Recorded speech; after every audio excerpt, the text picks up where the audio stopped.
बात उन दिनों की है जब मैं छोटी थी और मैं एक आर्य समाज परिवार में पली और बड़ी थी। मैं नित्य आर्य समाज जाती थी, वहाँ पर हवन और वेद मंत्र सीखती थी, परंतु मुझे भगवान श्री सत्य साईं बाबा के बारे में कुछ भी मालूम नहीं था। धीरे धीरे मैं बड़ी हुई और मैंने MBBS की डिग्री प्राप्त की। उसके बाद मेरे पेरेंट्स ने सोचा कि इनका रिश्ता एक ऐसी फैमिली में की जाए जहाँ पर ना तो कोई स्मोकिंग करता हो, ना कोई ड्रिंक करता हो और ना ही कोई नॉन वेजिटेरियन फूड खाता हो। मुझे डॉक्टर संजय अग्रवाल के घर से एक प्रपोज़ल आया और मेरे पेरेंट्स को सिर्फ इतना ही मालूम पड़ा कि ये फैमिली एक साईं डिवोटीज़ की फैमिली है। This was the only and only जो उनकी पहचान थी, वो सिर्फ ये ही थी कि ये डिवोटी फैमिली है और जो भगवान श्री सत्य साईं बाबा को मानते हैं। और हर साल सेवा के लिए पेरेंट्स जाते हैं और समाज सेवा बहुत करते हैं। तो ये बात सुनते ही मेरे पेरेंट्स ने तुरंत हाँ की और I got married into this devotee family. ये बात थी 1996 की।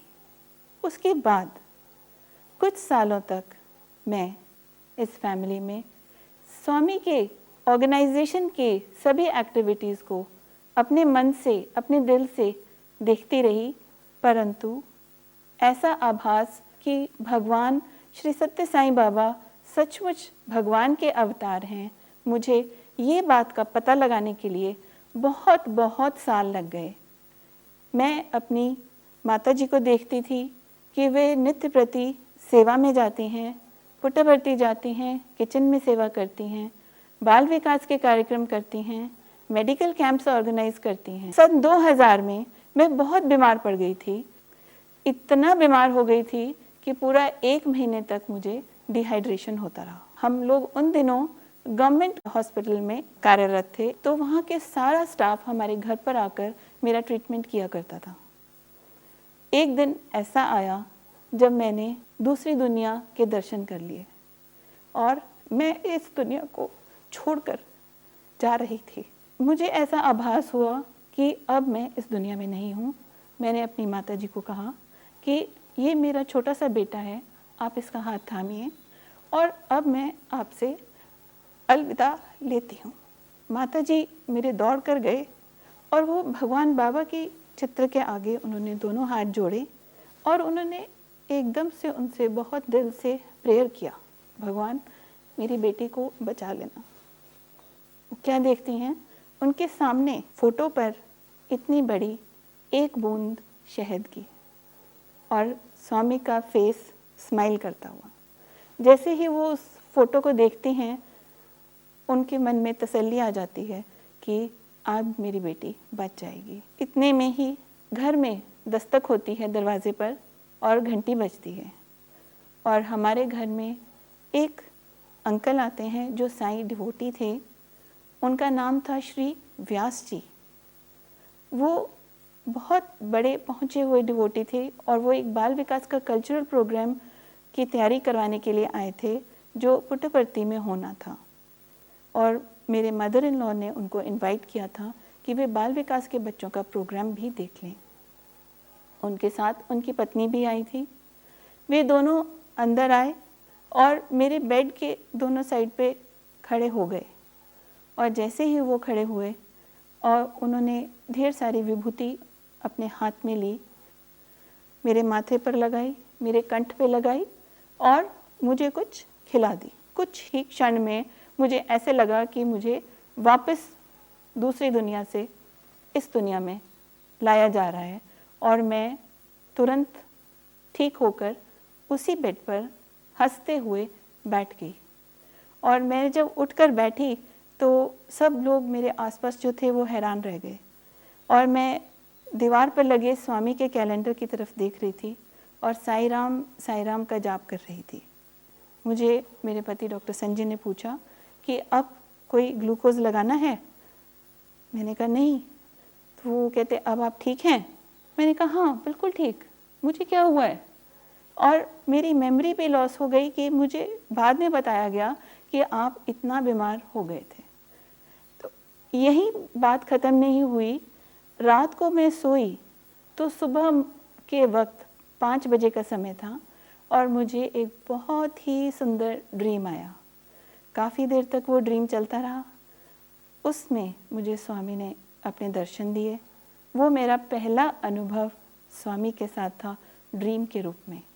उन्होंने एक लंबी सी कुर्सी जो मैरून कलर की थी उस पर बैठे और वो करीब 15-20 मिनट, आधा घंटा, अभी तक वो दर्शन याद कर सकती हूँ। जैसे ही मेरा ड्रीम टूटने लगा उससे पहले मुझे स्वामी ने ये शब्द बोले, मुझे वाइट एम्बेसडर कार में चलना अच्छा लगता है। और आप मान सकते हैं कि जो श्री व्यास जी थे वो भी वाइट एम्बेसडर कार में ही आए थे। और अगले दिन भी वो जब दोबारा हमारे घर में आए तो उन्होंने मुझे ये कहा, सविता बेटी मुझे वाइट एम्बेसडर कार में ही ट्रैवल करना अच्छा लगता है। जब मेरा पहले पुत्र का जन्म होना था तो प्रसव पीड़ा के दौरान मुझे एक ऐसा अनुभव हुआ जो मैं कभी साइंस स्टूडेंट होते हुए सोच भी नहीं सकती थी कि ऐसा होता भी है। ऐसा हुआ कि जब मेरा पहले पुत्र का जन्म होना था तो मुझे मेरे गायनेकोलॉजिस्ट ने कहा कि आपकी जो अब डिलीवरी होगी वो बहुत ही कॉम्प्लिकेटेड है। बच्चा पहले तो पेट में उल्टा था, उसको बाद में सीधा किया गया।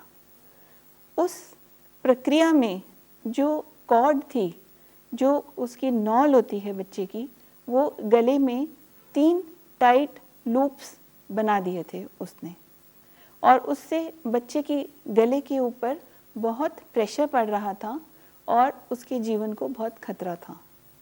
साथ ही उसका सिर ऊपर की ओर मुड़ा हुआ था, यानी उसको डीफ्लेक्स्ड हेड कहते हैं जिसको। तो जैसे ही लेबर पेन होती थी और बच्चा नीचे को जाने की कोशिश करता था तो वो जो 3 टाइट कॉर्ड लूप्स हैं वो उसके गर्दन पर चिपक जाती थी और उससे पीछे खींचती थी और बच्चा डिलीवर नहीं हो पाता था। लेबर रूम के बाहर मेरी पेरेंट्स की फैमिली और मेरे हस्बैंड की फैमिली, सारी फैमिली सब बैठकर रो रहे थे। वे प्रार्थना कर रहे थे कि माँ और बच्चा दोनों ही ठीक रहें। 17 घंटे फुल लेबर पेन्स के बीत गए और कहीं कुछ होने का आसार नहीं नज़र आ रहा था।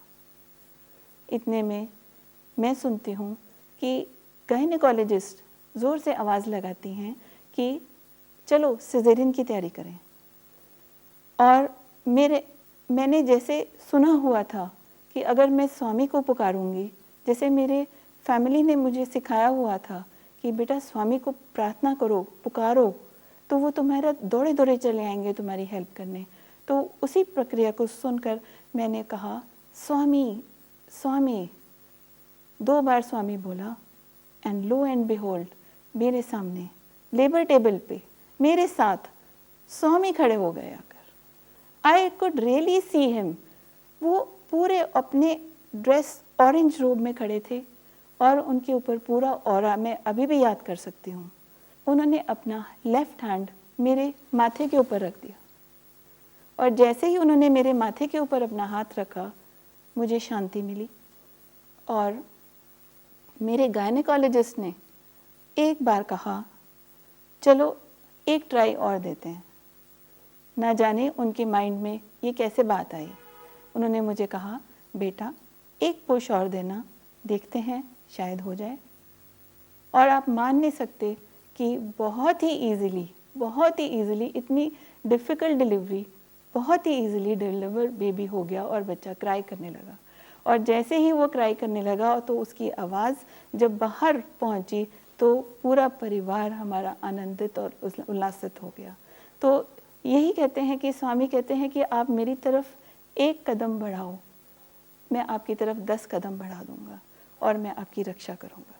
और यही बच्चा उसके बाद अब बाल विकास में, मेरी मदर इन लॉ ने बाल विकास लेते थे, उनकी क्लास ज्वाइन कर ली और ये बच्चा धीरे धीरे बाल विकास के पलने और बढ़ने लगा और आज ये एक बहुत सुंदर यूथ बनकर निकला है और ये MBBS कर चुका है, ये MS सर्जरी कर रहा है अभी। और इसके जब कॉलेज के जब टीचर्स मुझे मिलते हैं तो मुझे वो कहते हैं कि ऐसा संस्कारी बच्चा हमने आज तक नहीं देखा, ये बच्चा अलग ही है। और हम सच में ये मानते हैं कि आप भगवान श्री सत्य साईं बाबा के डिवोटीज़ हैं, इसलिए आपका बच्चा इतना संस्कारी बच्चा है। मैं खुद एक डॉक्टर हूँ और मैं एक डिस्ट्रिक्ट प्रोग्राम ऑफिसर हूँ अपने डिस्ट्रिक्ट सोलन में, और मैं खुद स्वामी की टीचिंग्स को इतना फॉलो करती हूँ कि आसपास मेरे जितने भी लोग हैं, जो पेशेंट्स हैं या मेरे जितने भी कोलीग्स हैं, वो यही कहते हैं कि ये वो ही डॉक्टर है ना जिसके साथ हमेशा स्वामी रहते हैं। और इतने इतने मिरेकल्स, इतने इतने इंस्टेंसेस मेरे ऑफिस में ही बैठे बैठे हो जाते हैं। मैं जब ऑफिस में एक बार बैठती हूँ तो सुबह के टाइम हमेशा अगरबत्ती, शिवरंजनी अगरबत्ती जलाकर ही बैठती हूँ अपनी टेबल पर। ऑल्दो में एक एडमिनिस्ट्रेटिव पोस्ट है और बहुत ही डिफ़िकल्ट जॉब है, बट स्टिल मैं इस काम को कभी नहीं भूलती और मेरी इस प्रक्रिया को सब फॉलो करते हैं।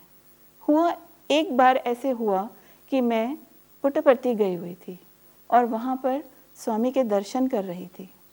एक्चुअली ये बात है समाधि की। तो जब मैं समाधि पर अपना माथा टेक रही थी, उसी वक्त मेरे ऑफिस में एक मिरेकल होता है। हुआ क्या कि वो पियन ने एक अगरबत्ती को स्टैंड पर तो लगा दिया था सुबह, पर चलाया नहीं था, और मैं शाम के वक्त 4:30 बजे जैसे ही मैंने समाधि पर माथा टेका, वो अगरबत्ती वहाँ पर अपने आप ही जलने लग गई और पूरे ऑफिस में सुगंध ही सुगंध फैल गई। और सारा ऑफिस सब इकट्ठे होकर मेरे रूम में आ गए और सब ने स्वामी की फ़ोटो को प्रणाम किया और सब ने कहा कि हाँ, सच में आज हमारे पर स्वामी ने बहुत बहुत कृपा की है। तो ये एक छोटे छोटे सिग्नेचर्स और छोटे छोटे मिरेकल्स हैं जिससे हम अपने आसपास वालों को भी समझा सकते हैं कि स्वामी क्या शक्ति हैं और वो क्या है उनमें जो साधारण नहीं है। हमारे संगठन में श्री सत्य साईं सेवा बाल विकास कार्यक्रम जो चल रहा है, उसके national coordinator doctor Neeta Khanna ma'am जो शिमला में रहते हैं, उनके संपर्क में मैं बहुत रही। उनके संपर्क में आने से मुझे ये पता लगा कि बाल विकास एक्चुअली में क्या होता है। मेरा बेटा जब बाल विकास की क्लास में जाता था तो बहुत सारे उसके साथ मिरेकल्स होते थे।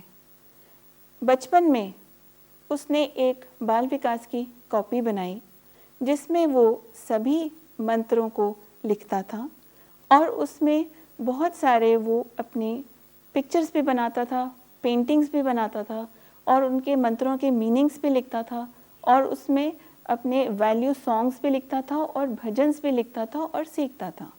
लेकिन मैं खुद उस वक्त बाल विकास में इन्वॉल्व नहीं होती थी। जब उसने एक सुंदर सी कॉपी अपनी बनाई तो उस कॉपी को मैंने प्रिजर्व करके रखा अपने पास। बात यह है कि एक बार मैंने वो कॉपी हमारी एक कार की सीट की बैक पॉकेट में डालकर रखी थी और वहाँ से उठाना भूल गई। तो जैसे ही मैंने वो महसूस किया कि वो कॉपी उसी में रह गई है, तो वो पता लगा कि वो मेरे मदर इन लॉ उसको कहीं दूर उस गाड़ी में उसके साथ गए हैं और वो काफ़ी दूर की प्लेसेस, यमुनानगर, दिल्ली तक घूमकर वापस आ गए। जैसे ही वो वापस आए तो मैंने रियलाइज़ किया कि अब उस कॉपी को मैं उस कार से निकाल लेती हूँ।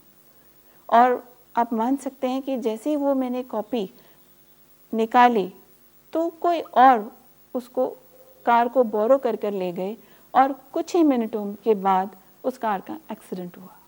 सो ये मेरे मन की फीलिंग थी कि कैसे मेरे मदर इन लॉ की जान उस बाल विकास की कॉपी ने बचाई उस बाल विकास में इतनी साधना थी, इतनी उस बच्चे की इतनी साधना थी कि उसने अपनी दादी की जान अपनी बाल विकास की कॉपी से बचा ली। और यही हम लिखित जपम के साथ भी ऐसे ही होता है। लिखित जपम में हमारा हॉस्पिटल का जो स्टाफ है और हम जो घर के मेंबर्स हैं, जितनी भी हमारी लिखित जपम की कॉपीज़ हैं, हम अपनी हॉस्पिटल की जो बिल्डिंग बनती है, हॉस्पिटल में जो नींव रखी जाती है, नींव के अंदर हम अपनी लिखित जपम की किताबें ज़रूर डालते हैं। इनको डालने से हमें लगता है कि हॉस्पिटल की नींव मजबूत हो रही है और उसी तरह हॉस्पिटल एक मूल्य प्रेरक हॉस्पिटल हमारा बना है, इसी वजह से कि हम लिखित जपम की किताबें उसमें डालते हैं। एक बार मैं एरोप्लेन में ट्रैवल कर रही थी डॉक्टर नीता खन्ना दीदी के साथ, तो मैं उनको बोल रही थी कि दीदी मुझे ऐसा लग रहा है कि शायद मेरा बेटा मेरी बात मानता नहीं है। तो दीदी ने मुझे पलट के कहा, सविता, व्हाट इज़ बाल विकास डूइंग देन? बस आई रिमेंबर कि उन्होंने ऐसे बोला कि व्हाट इज़ बाल विकास डूइंग देन, अगर वो आपकी बात नहीं मान रहा है। वो दिन और आज का दिन मुझे एकदम से समझ में आया कि मैं एज अ पेरेंट उसके बाल विकास में इन्वॉल्व नहीं थी। ये मेरी तरफ से कमी थी कि मैं उसकी बाल विकास में हिस्सा नहीं लेती थी, मैं उसके मंत्र नहीं देखती थी, मैं उसके वैल्यूज़ नहीं देखती थी। धीरे धीरे जैसे मैं एज अ पेरेंट उसके बाल विकास में गई तो मैं खुद भी एक बाल विकास गुरु बन गई और आज मैं सभी बाल विकास कॉन्फ्रेंसेस और बाल विकास ऑर्गेनाइजेशन में बहुत ही ज़्यादा इंटेंसिटी से काम कर रही हूँ। मेरा बेटा जब 6 साल का था, स्कूल में खेलते हुए उसको एक चोट लगी जो फेस पर थी, सबमैंडिबुलर रीजन में, यानी चिन के नीचे। चोट लगने के बाद उसकी स्वेलिंग बढ़ती गई और हम लोग ये सोचते रहे कि शायद कोई वायरल इन्फेक्शन है, तो हम उसको इग्नोर करते गए। धीरे धीरे उसकी स्वेलिंग इतनी बढ़ गई कि उसका पूरा फेस स्वेल हो गया और एक साइड से उसका जो गाल है वो पूरा पस से भर गया। अब वो हमारे लिए एक प्रॉब्लमेटिक बात हो गई। हम लोग खुद डॉक्टर्स थे, सर्जन एंड गायनेकोलॉजिस्ट, और हम अपने बेटे को देख रहे हैं इतना बड़ा फेस फिल्ड विद पस। हम लोग उसे लेते हैं और पीजीआई चंडीगढ़ की ओर चले जाते हैं, जहाँ पर ईएनटी सर्जन से हम मिलते हैं और उसकी एक सर्जरी करवाते हैं। सर्जरी के बाद उन दिनों में अक्टूबर 2005 की बात है, फेस्टिवल ऑफ जॉय, एक बाल विकास का प्रोग्राम प्रशांति निलय में होना था स्वामी के सामने। उस कार्यक्रम में मेरे मदर इन लॉ सोलन से कुछ 20 बच्चों को लेकर ट्रेन से जा चुके थे और वो रोते रोते गए कि आज मेरा बेटा इस प्रोग्राम में नहीं जा पा रहा क्योंकि उसको तकलीफ़ थी। हम उसकी सर्जरी करवा रहे थे और इधर वे बच्चों को लेकर पुट्टपर्थी जा रहे थे। तो हुआ ऐसे कि जिस दिन उसकी सर्जरी हुई, हम लोग घर वापस लौटे तो बेटे ने बाल विकास का स्टूडेंट होने के नाते उसने ज़िद की कि मुझे भी परती जाना है, किसी भी तरह मुझे परती ले जाओ। उसके गाल पर बहुत बड़ी बैंडेज लगी हुई थी, उसके हाथ में एक बहुत बड़ा कैनुला लगा हुआ था जिसमें हम एंटीबायोटिक्स डाल रहे थे और ट्रैवल करना ट्रेन से बहुत मुश्किल था। एकाएक ध्यान आता है कि चलो एयर की टिकट्स देख लेते हैं। उन दिनों में एरोप्लेन की टिकट्स बड़ी मुश्किल से मिलती थी। हमने एयर इंडिया में पता किया तो प्लेन में सिर्फ 3 टिकट्स ही बची थी, बाकी प्लेन फुल हो गया था। तो वो 3 टिकट्स हमने बुक कराई और हम परती पहुंच गए। अगले दिन फेस्टिवल ऑफ जॉय में मेरा बेटा बच्चों के साथ बाल विकास ग्रुप में बैठा। सभी बच्चे एक ग्रुप में बैठे थे और पेरेंट्स बच्चों से दूर बैठे थे। स्वामी आए, उन्होंने जब दर्शन दिए और बाद में जब हम अपने बेटे से मिले तो बेटे ने कहा कि मुझे करीब 15 मिनट तक स्वामी ने कंटिन्यूसली गेज़ किया और उनकी जो नज़र थी वो सिर्फ़ और सिर्फ मेरी पट्टी के ऊपर थी और मेरे गाल के ऊपर थी। और आप मान सकते हैं जैसे ही वो बाहर आए, जैसे ही हमने उसकी पट्टी खोल के देखी, उसकी पस गायब थी, उसका वुंड ड्राई अप हो चुका था, उसको एंटीबायोटिक्स की कोई ज़रूरत नहीं पड़ी, उसका कैनुला हमने तुरंत निकाल दिया और हम जो बैग भर के मेडिसिन्स का और सिरिंजेस का इंजेक्शंस का लाए हुए थे वो हमने बैग साइड में रख दिया और भूल गए और उसका वुंड तुरंत सूख गया, हील हो गया और हमने 3 दिन पूरे फेस्टिवल ऑफ जॉय को बहुत अच्छे से मनाया। रक्षाबंधन का दिन था। स्वामी दर्शन देने के लिए सभागार में आए। मैं यूथ की तरफ से हिमाचल प्रदेश की संगीत प्रेजेंटेशन में बैठी थी। स्वामी आए, जब वो मेरे पास आए तो मैं उनको देखती रही। साथ ही मेरे हाथ में एक राखी थी। वो राखी लेकर मैंने दोनों हाथ ऊपर किए और स्वामी को ऑफ़र किए। मैं उनको कहना चाहती थी, स्वामी मेरी राखी आप अपनी कलाई पर बांध लीजिए। स्वामी मेरा इशारा समझ गए। उन्होंने तुरंत अपना हाथ मेरे हाथ पर रख दिया और उस राखी को टच करके ब्लेस कर दिया।